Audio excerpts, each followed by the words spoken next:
Welcome to Getting Rich Together. I'm your host, Shama Bunton. This show was born from my own journey. Coming out of a divorce, I reached out to 50 women to talk to them about money. 95% of them did not want to go there. That's when I realized we need spaces where wealth isn't hidden in silence, but shared in possibilities. Here, you'll meet women from all backgrounds, trailblazers, risk takers, visionaries, each expanding what wealth can look like. This is your place to be inspired, to discover new pathways, and to remember that we rise by building wealth together. Getting Rich Together is a Wealth Catalyst production. At Wealth Catalyst, we bring together education, networks, and great opportunities for women to build wealth and change the world. Now, on to today's show. I am here today with the bold and the brilliant Mel Dorman. Mel, it's so incredible, your life story, being a former social worker, turning into a real estate investor, financial activist, founder of the Seller Financing Academy, and in just a few years, building a multi-million-dollar portfolio of over 24, almost 36 rental units, all through seller financing, which has been pretty impressive. In addition to building this incredible platform, you've got this fabulous book, Bank on Your Neighbor, and you have a viral TEDx talk, something that I think all of us want to have one day is to be like, and it went viral, and which is so amazing. But what I think I love about you the most is your ability to help people reclaim their financial power, to see possibilities and to build community. And often when we think about things like real estate, we think about exploitation rather than community strengthening opportunities. Now, today, before we jump into all of that, I first want to thank you for being on the show. It is a pleasure to have the opportunity to share your story. Oh, thank you so much for having me. It's a real honor. Okay. So before we get to all your fabulousness and like how we can all go hook up our neighbors, we always start with the beginning, and we start with a little girl, someone who is somewhere between the ages of 10 and 12 years old. Mel, context us and take us into who you were around this age. Where were you living? What was life like around you? And what were some of the money things that you were picking up at that age? Oh, well, when I was in middle school age, I grew up in a middle-class family. Both parents were construction workers. We didn't really have much financial literacy to speak of, but they did put me in a private school. So I saw people with money and I knew that it was possible. And they did do a good job of teaching me how to work hard and how to save. So I didn't know how to expand, but I did know how to preserve the capital I got. And those were foundational lessons, but they wouldn't get me to retirement anytime soon. I love that. And so when you found yourself then, like, I don't know, going through like high school, were you big into your books? Was it like Mel the Rebel was like, I'm going to get a job and start building an empire? Was it, I'm going to join sports? How did you start to understand yourself at this early time in your life? And what is it that you thought you would become? What is it that you knew of yourself?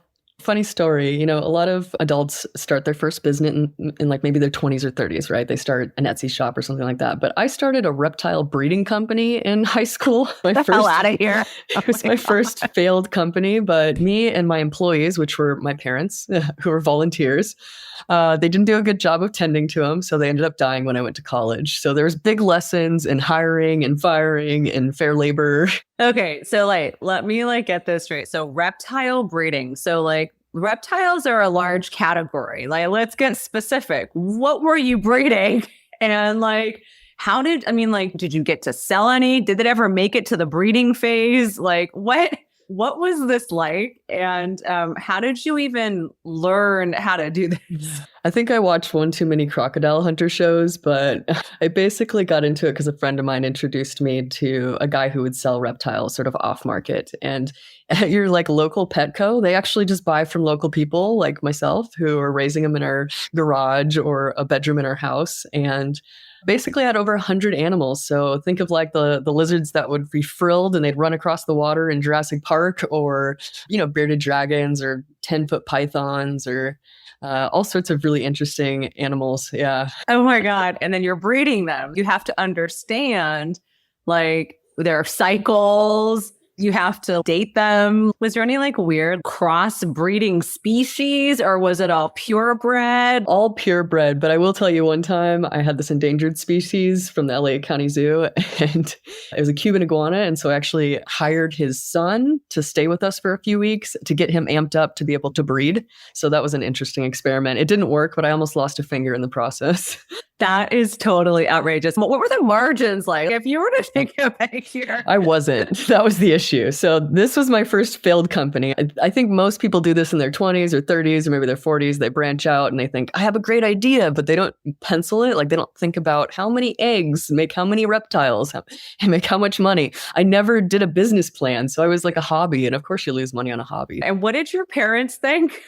They thought I was wild. They're like, what are you doing? But they wanted to support my dreams, and I appreciate that. But it was certainly a lesson in business at a young age. Did that get on your college admissions like at form? Was it like I didn't want to tell anybody. I mean, I probably shouldn't even be mentioning it here because it's a little bit embarrassing. But it was oh my the God, start. that's so cool. No, that is not embarrassing at all. I think that is like so audacious and radical and fun and awesome. I think that's so awesome. Okay, so first business in high school, then you're getting ready to go to university. You've already crossed off the list. I imagine like animal breeder is not what you're going to do after college. Nope. Maybe you're also scared off of veterinarian. Maybe Yes. was it like animals just came off the entire category?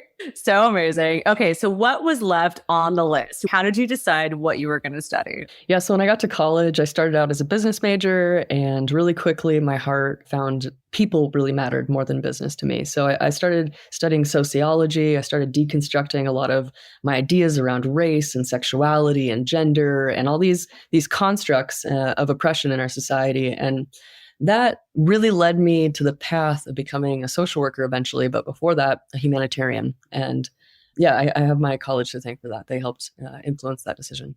That's amazing. And so when you were sort of thinking about, I think what's fascinating, and I was just talking to my husband the other day about this and some friends the other day, I was like, business, we think about business as this thing that's outside of us, but business is created by people, for people, managed by people. The whole thing is actually about people, right? It's all people.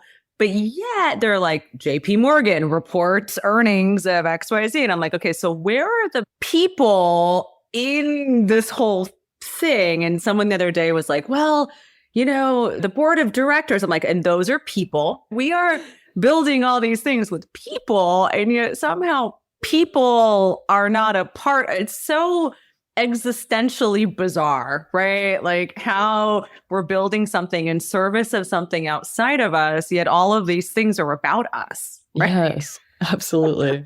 So weird. Okay, so humanitarian, you're like, I got to save the people, which is amazing. And then you go into saving the people because social work is all about the people. I also think it's like a quick way to right size also for yourself, like another wild dichotomy in the world, which is the people who help the people tend to not be the people who have the money. It's like you're like, wait a second, I'm helping the people, but like, how do I help myself? So tell me a little bit about getting into social work and what you learned about it. And also like how you started to think about your own life. Because obviously being out of college, you already don't make a lot of money no matter what industry. And then going into a service-based profession, such as service to the people in this capacity, also sort of puts you on this lower income trajectory, which can be challenging when you're like, I'm already not making that much money. So how did you start to reconcile these early days of your career? So right after college, I actually moved to a slum in India, and I was helping women out of sex trafficking. And that was really the first time that I saw business as a method to help people, because what basically we were doing was hiring women who had been trafficked, maybe as kids usually, and then we'd teach them how to make handbags and t-shirts that we'd sell all over the world at places like Whole Foods. So, graduating in 2009, I was about as anti-capitalist as you can get. I was all about the Occupy Wall Street movement. Like I hated money, but then seeing that business could be used for freedom really changed my mindset. And so when I came back to the United States, I really started thinking, how could I be a professional in this environment and help people in my own community? And so I got my social work degree and I started doing all these really amazing things, working with people in the jails, working with people getting out of homelessness. But then I got stopped in my tracks because I realized that my own family was part of that group that really couldn't get by anymore in America, this middle class that's been disappearing for decades. And I was faced with that because my dad got Alzheimer's and he was only 67 years old and he was the breadwinner of our family. So suddenly we were in crisis. Yeah. Wow. There's nothing quite like having something hit home to really context suffering, possibility, and it's so different, right? I feel like when you're in your world and you're in service of other people, right? It's like the pain and suffering is something you can understand or have sympathy for, but until you have such experiences that are so traumatic, can you really have the empathy? Because you're like, oh my God, like this can and is happening to me. So how did you then start to reconcile what was happening at home? All of a sudden you have these deep, profound experiences of poverty around the world, which I think is so easy when you see, I remember when I was growing up, I'd see people outside of the Safeway grocery store and they're like, save the children, and you're like, yes, I want to save the children. And I do. And it's like, you want to save everybody. And then also you see something and experience something very, very real, which is like, but my own family is unable, and this is very local, my own family is unable to sort of have the levels of success or opportunities that we maybe just automatically think of people in the US as having that, right? We think of our social infrastructure as stronger. So what was the like mental, emotional stuff happening for you as this was all coming together? I think, living in a third world country and living off of like $1 a day, sharing a very small space with 3 other people, sharing a bed and a hole in the floor that we peed and everything, like dire poverty. And then coming back to the United States and realizing for the first time that within my own context, my family was that disempowered family that actually didn't have the resources they needed to survive in this economy. It really shifted everything for me. I had always seen myself as a place of privilege, and because of our status as Americans globally, how much access to wealth that we have. But seeing how individually my family was so disempowered, it shifted everything for me. I realized that financial literacy was crucial to being able to solve this problem for my family, but also for myself. I thought I was like being what I call financially celibate, right? Like I was sort of opting out of capitalism by being a social worker and having this like self-righteous, I'm better than people who chase money kind of mentality. But what I didn't realize in all of that financial celibacy, it's just like regular celibacy. It's not really a cure for safe sex. Like I was fully exposed to capitalism, even when I thought I wasn't. And so I had to like really reconcile with that and recognize that I was actually just creating excuses to not have agency in my life when it came to my finances. And so that was my turning point, really. That just like full body chills. I'm like that emotional, spiritual, intellectual coming together of, just how weak our own social fabric is. And how in many cases, like this dichotomy that you're speaking of, it's like, that we see often these days, people are talking about people have jobs, but they still can't afford to live. Working, right, used to be what they thought was the answer to things. And it turns out working without thoughtfulness or the opportunities or whatever the construct is that make working and the money mean something can ultimately be keeping us away from the things that we truly can be doing to support ourselves. In what ways did these sort of like crises affect your family? Like what were some of the things, like some of the specific things where you were like, this is not okay and I'm stepping in and my life is changing now? Yeah. So like kind of looking at the context of my particular American family, like I'm graduating in 2008. I'm like taking on $100,000 of student debt to work now as a waitress for, $20 an hour. And my sister, who's 25 years older than me, she just lost her home to the crisis, the housing crisis and foreclosure. She's one of 8 million people who lost their homes because of predatory bank lending practices at that time. And then you have my dad, who was told, if you work really hard, we'll have you at the end. We're going to give you Social Security. We'll take care of you, Medicare, all those things. Well, no, none of those things helped us at all. You get $2,000 for Social Security. That's not $7,000. That's not going to pay for his home care, right? And so I realized in this moment that there was these promises that we've been given as Americans that if you do this, you'll get that. And those promises don't exist anymore. They maybe did 50 years ago, but it's really hard to do that and get those results these days. And so my particular situation is we had to ask my sister, who was drug addicted and homeless at that time, to move in and take care of my dad because we couldn't afford the $7,000 a month it cost for home care for somebody that was aging the way he was. And that was devastating. Clocking in every day to go to work as a social worker to make $3,000 a month, helping everybody else's family and not having any money left over to help my own family was just absolutely crippling. And that's what sparked this real desire inside of me to change my life and to recognize that money matters. Money solves problems. Money gives you choices. Money allows you to donate to the causes that you care about and to change the way that your neighborhood looks. Or money is power. It's wealth. And suddenly I realized this whole time I'm over here trying to help people on the margins, not even realizing that one of the ways that I can help those people is to become somebody who's not marginalized. I can shift the tide, by personally changing my position in society as somebody who's queer, who's a woman.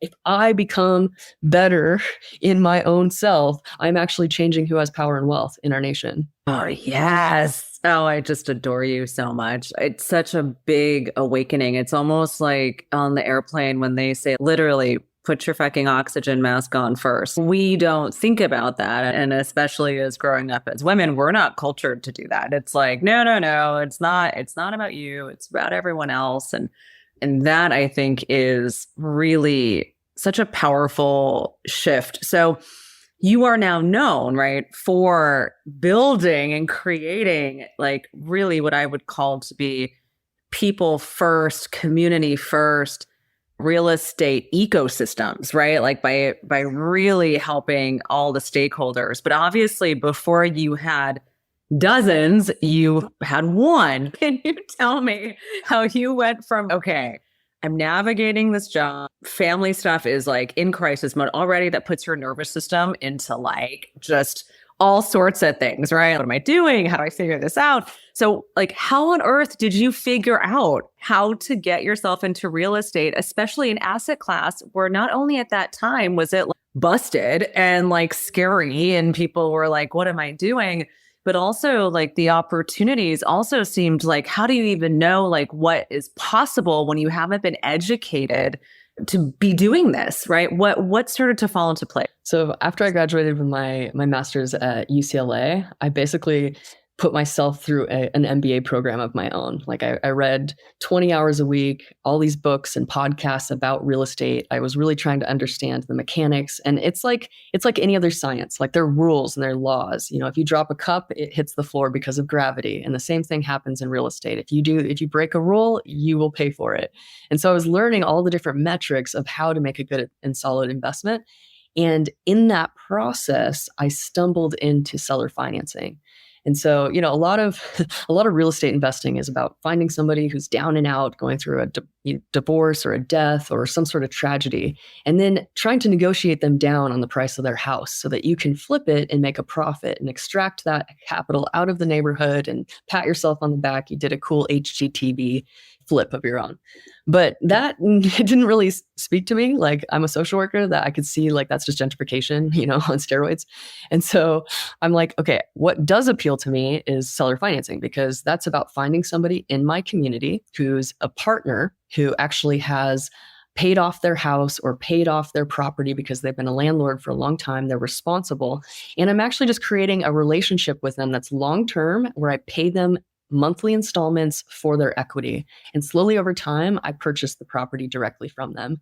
And what was beautiful about that is it was an investment strategy that was built on social capital, not money capital. I didn't need a lot of money to get started. I just needed to meet the right people who understood the concept, and then we would design something together that met both of our needs. So, for example, and what my TED talks about is I bought my first triplex this way with $500 out of pocket.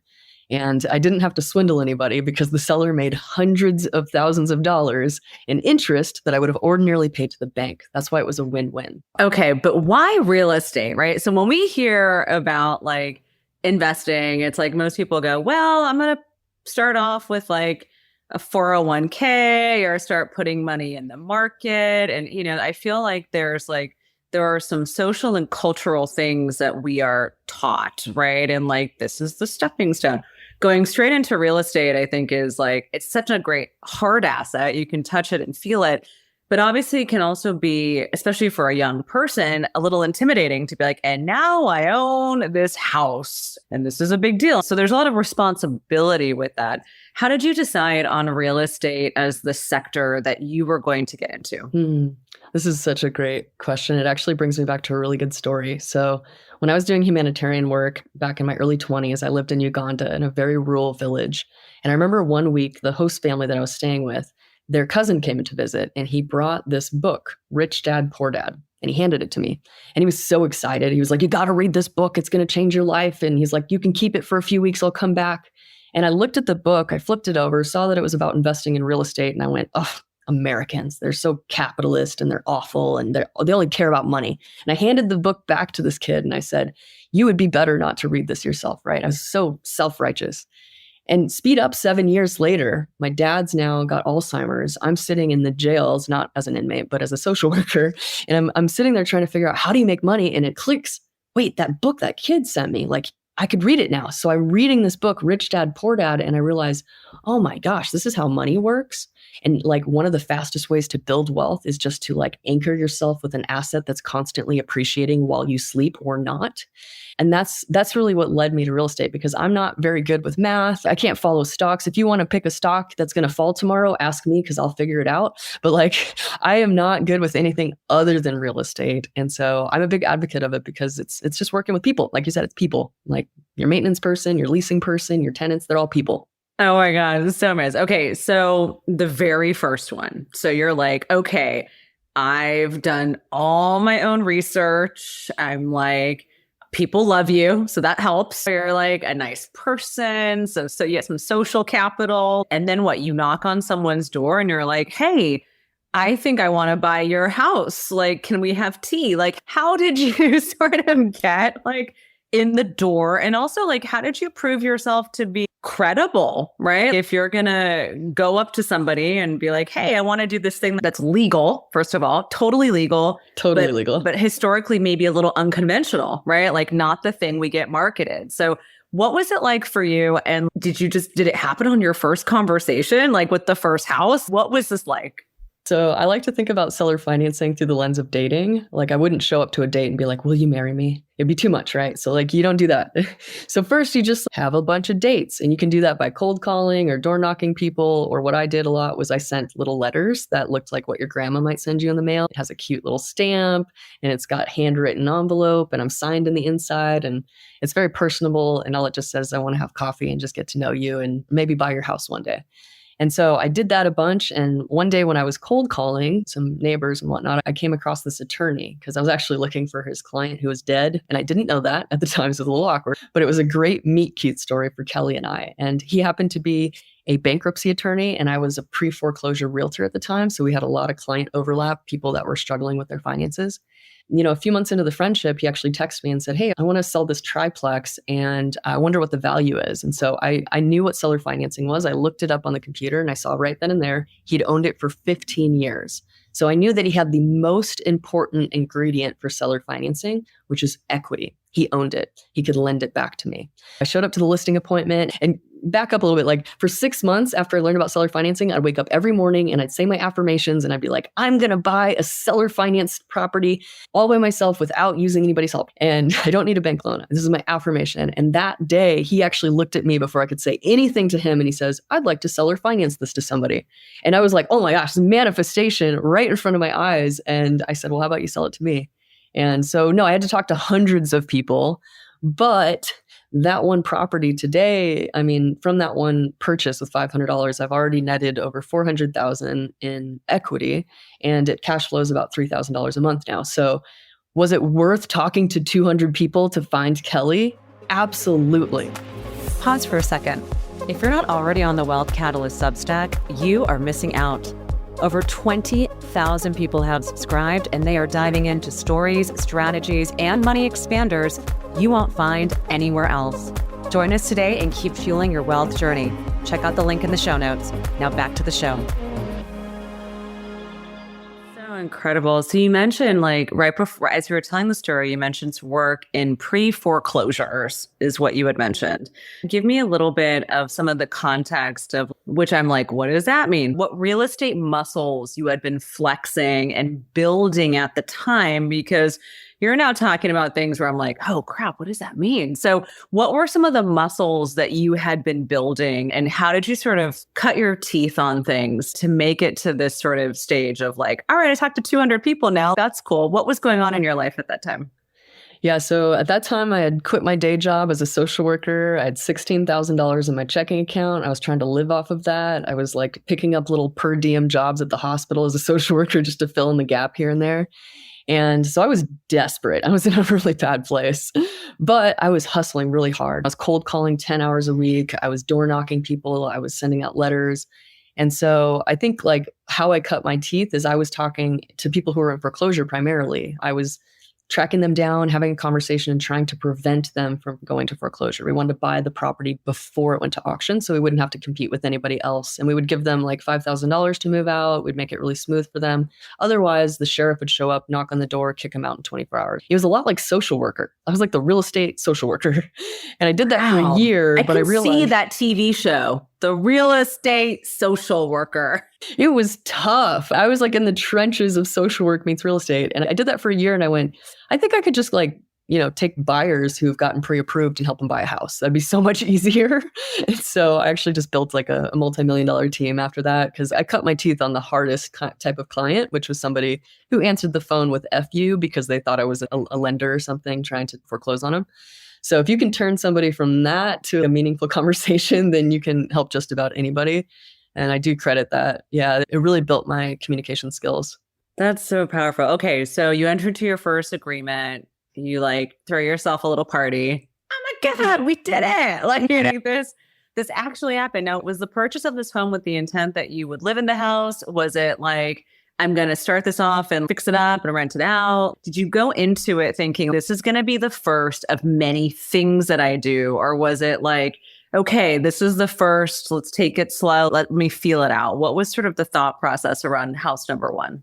Yeah, so my first one actually was a duplex that I bought with an FHA loan, but then my first seller finance transaction was a triplex with Kelly.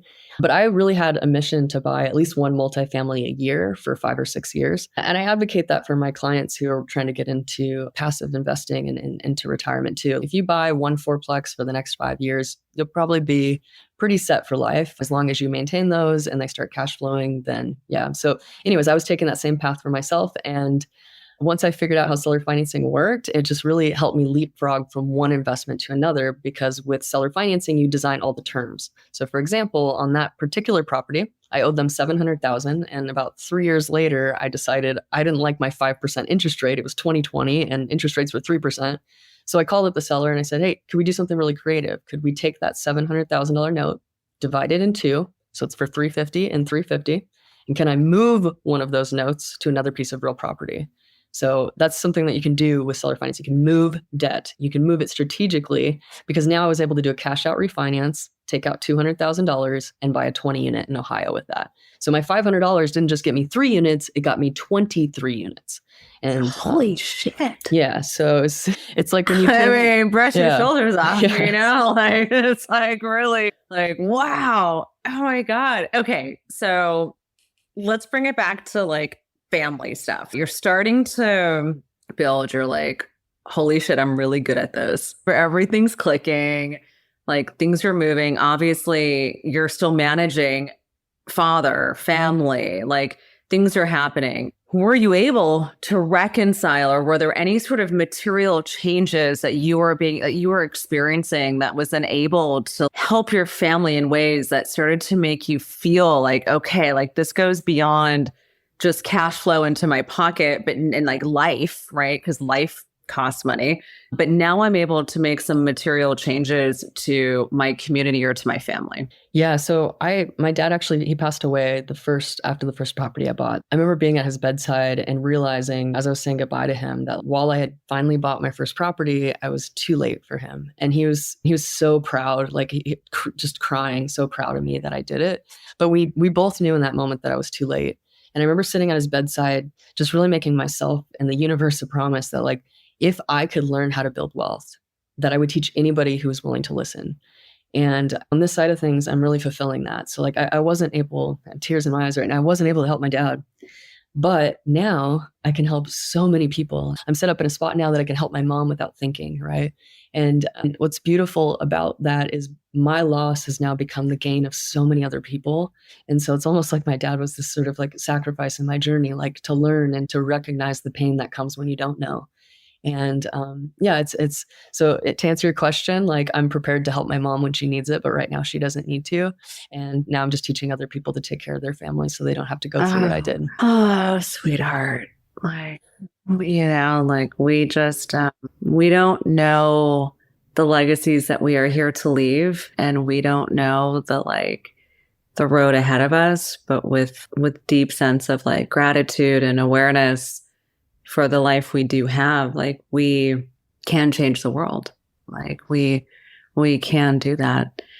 Your progress with what you've built from a personal standpoint, from now a professional standpoint, right? And the freedom and flexibility, and now extending this into the impact to other people who are trying to create material changes for themselves, for their communities. At what point and when and how did you start to say, okay, I'm on this path to continue doing this for myself, for my family, for the future that I want, and now I have the bandwidth and the capabilities to start to then export that into the world? Because that's really different, right? It's one thing to say like, I'm doing this and be inspired by my story, right? It's one thing to be inspired by someone's story. It's another thing to say, I'm going to tell you exactly all the things that I do and how to do it. And like, I want you to go do it. Yeah.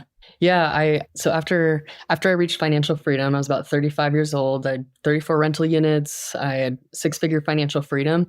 I just spent like a year or two really thinking about how I could take my story and fulfill that promise that I told you about. And so I was on a liveaboard in Turks and Caicos reading this book about the demise of the American dream while I was scuba diving 3 times a day for about a week.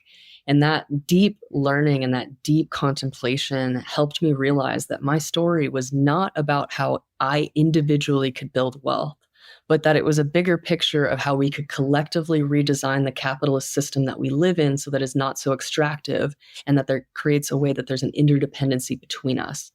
And that turned everything on. I've been obsessed with that idea ever since I like got off the scuba boat that day. Like I couldn't stop thinking about it. And so I wrote my book, I did my TED Talk, and I'm really just advocating for Americans to create these types of relationships in their life, because if we collectively did this, then we would not be suffering the way that we are. I believe that because we are a country that are made up of people, and like we need to, it's like we are people and we create things for people. And so like, where the hell are the people? Yeah. Like it's so weird to read statistics and be like, okay, these are statistics, but those are people that are like in this thing. We need to like really think about it differently. I call this, like, for myself, I often call it second wave entrepreneurship. You know, the first wave is like, I'm going to go build this thing. It's an intellectual thing. It's like, I, need to prove something or do something. And then the second wave is like, okay, this is a much bigger mission. This is a much bigger calling.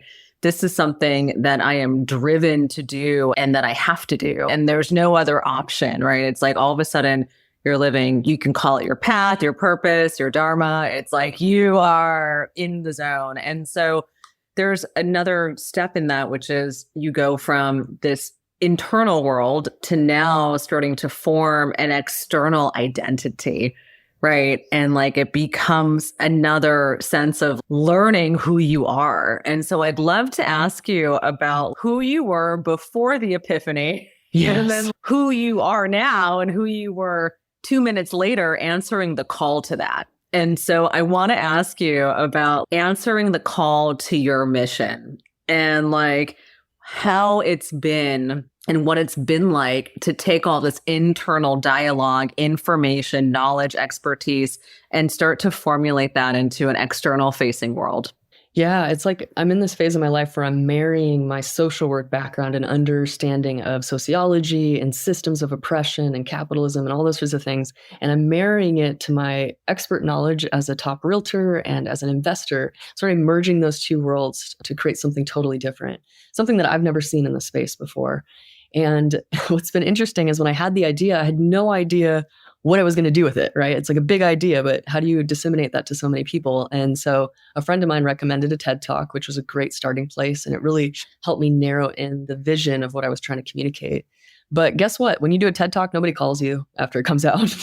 Nothing happens with the TED. No, it's like nothing happens. No, it's like it gets published and lots of people see it and it's cool. But they don't know how to contact me. They don't know what I'm doing. I was pretty much nobody. So the program that I went through, Thought Leader, they were a coaching program that taught me how to get my TED Talk. I called them up and I was like, now what? And they're like, you're not going to believe what we're going to ask you to do. So here I am. I'm 38-year-old and I do 3 TikToks a day. And I've built over the summer, I built a 150,000 person following on my social media. And now people do know who I am. But it would never have been something, if you asked me even 8 months ago if I'd be on TikTok, I would have laughed at you. But apparently this is the world we live in now. So that's what I'm doing. That's also, I'm like, so TikTok 3 times a day, huh? Yeah, it's on Instagram too and all the other major socials. But yeah, it's a free way, an organic way to build a following really quickly if you know what you're doing.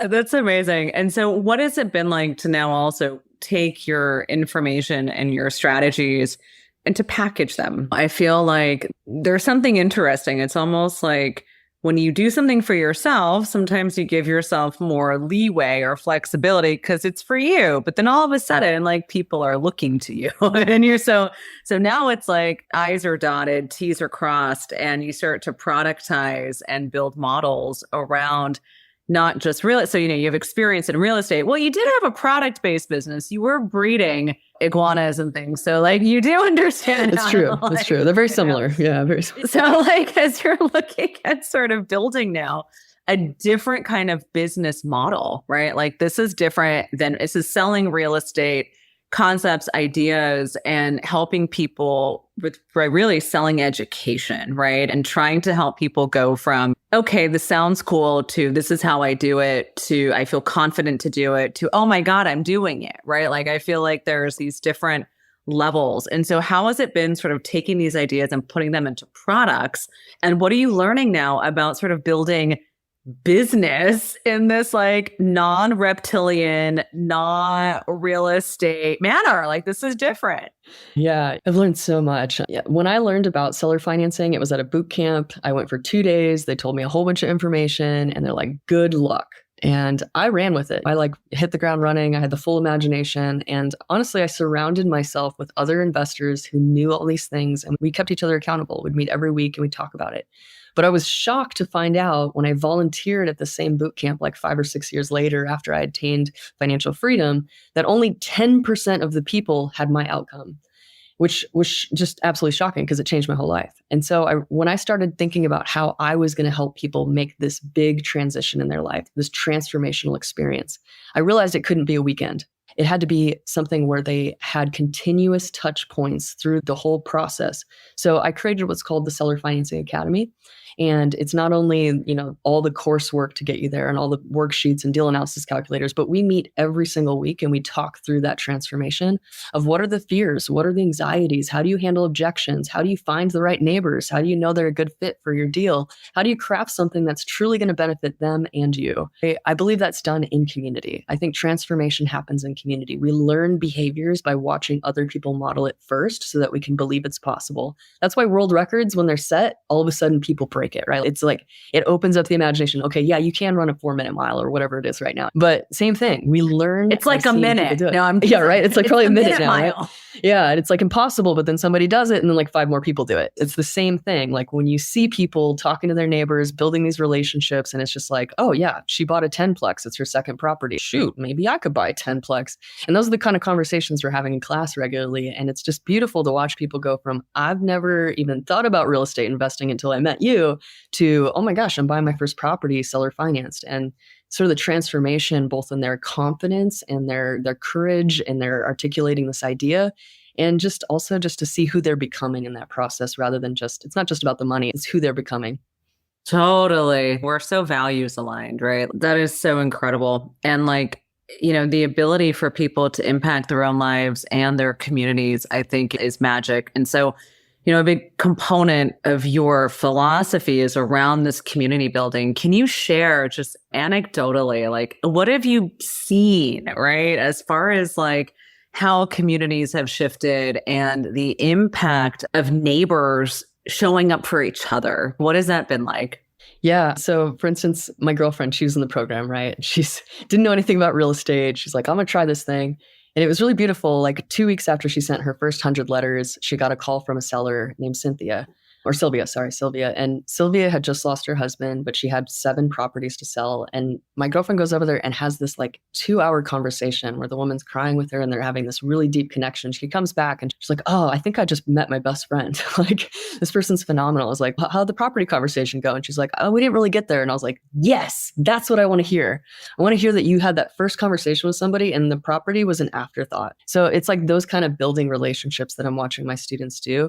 In terms of like deals and stuff, it's cool. Like I've seen some of my students take $40,000 of their home equity, right? That they maybe have a little Airbnb, they're creating some cash flow, and turn that into $45,000 of passive income by doing, let's say, 6 lease options, which is another creative strategy where you lease with an option to purchase later. And so it's just really cool to see like all the ways that I am teaching these tools and then the students are running with them in ways that I've never even imagined for myself. So I just love seeing their creativity. Oh my God, it's so cool. I remember when I first met you and I got off the phone and I told my husband, I was like, oh my God, she's figured this thing out. And it's so amazing to think anybody can sit down and say, if I want to do this, there is a pathway for this. And for you to show up as an expander for those who maybe never thought real estate could be possible for them, right? Or never thought that they could go beyond just owning maybe their apartment or their house, that there's an opportunity to make this into something that's bigger, is extremely powerful, Mel. Obviously, I'm sure you've thought about this question. So when I ask you, I'm sure you're going to have, either you're going to hate me for asking this or you're going to love it. But you are a woman on a really big mission, and it's clear that there is a tremendous amount of impact you've already made and so much more that is to come. And we're obviously living these days with technologies and obviously being resourced, you will find yourself living a long life. And I imagine there will be a time at the age of 102 where you're like, looking back and being like, this is the body of work that I've built. And this is the legacy and the life that I've created. What does that vision look like? What does legacy look like for you? Oh, I love this question. My high level goal on this, and if I was 102 looking back, and if I was like, yes, I did it, I just want every American to know what seller financing is and that it's an option for them. It's not going to be right for everybody. It's not going to be their ambition or their desire. But just like they know what organic food is or fair trade coffee, I want them to know that there's an economic alternative to what the mainstream society tells us. And I on top of that, I'd love to speak at Davos. I'd love to like have some big appearances, maybe on the Glennon Doyle show, where, it's like we can do hard things. But like, yeah, high level goal. I want every American to know what this is. And I would love if some celebrity just picked this up and made it their like thing. And it's just like, cool, I did my job, But until then, I'm going to try to become that celebrity and I'll just do the work myself.